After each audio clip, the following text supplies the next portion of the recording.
ఇవాళ భూ కేటాయింపుల గురించి మాట్లాడుతూ ఉన్నారు. మీ హయాంలో కూడా చేశారు సార్ భూ కేటాయింపులు, అద్భుతంగా భూ కేటాయింపులు చేశారు. దేనికి చేశారండి మీ భూ కేటాయింపులు? మీ పార్టీ ఆఫీసులకి దాదాపుగా 44 ఎకరాలు వివిధ జిల్లాల్లో. ఎంతకి కేటాయించుకున్నారు సార్? ఎకరానికి నెలకు 1000 రూపాయలు అంటండి. ఎకరానికి నెలకు 1000 రూపాయలు చప్పున ఈయన గారు 44 ఎకరాలు కేటాయించేసుకున్నాడు. ఏంటి జగన్ రెడ్డి గారు, ఇవేగా మీరు చేసినటువంటి భూ కేటాయింపులు?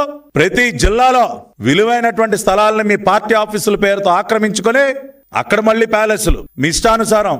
ఎవడబ్బ సొమ్ము సార్? మీ ఇష్టానుసారం ఎకరాలు పార్టీ కార్యాలయాల పేరుతో మీరు కేటాయించుకోలేదా? దానికి ఏం జవాబు చెప్తారు?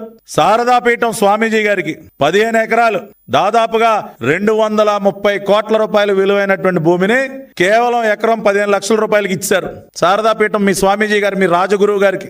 ఇంకా ఆశ్చర్యం ఏంటంటే ఈయన కుటుంబం గురించి ఒక ఆయన సినిమా తీశాడు, ఆయన యాత్ర 2. ఆ డైరెక్టర్ గారికి హార్స్లీ హిల్స్ లో 2 ఎకరాల భూమి ఫ్రీ ఫ్రీ ఫ్రీ.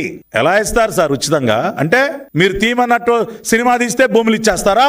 ఇట్లా ఎంతమందికి ఎన్ని దోచిపెట్టారు సార్ మీరు? మీ తండ్రి క్విట్ ప్రోకో వ్యాన్ పిక్ పేరుతో కొన్ని 1000 ఎకరాలు. ఆఖరికి మీ ఇడుపులపై ఎస్టేట్ పరిస్థితి ఏంటి సార్? నిస్సిగ్గుగా 600 ఎకరాల భూమి కబ్జా చేసి ఆ రోజున మీ తండ్రి తెలుగుదేశం పార్టీ గట్టిగా నిలదీసేసరికి క్షమించండి సార్, తప్పు చేశాను సార్ అని అసెంబ్లీలో ఒప్పుకున్నటువంటి చరిత్రయా మీది.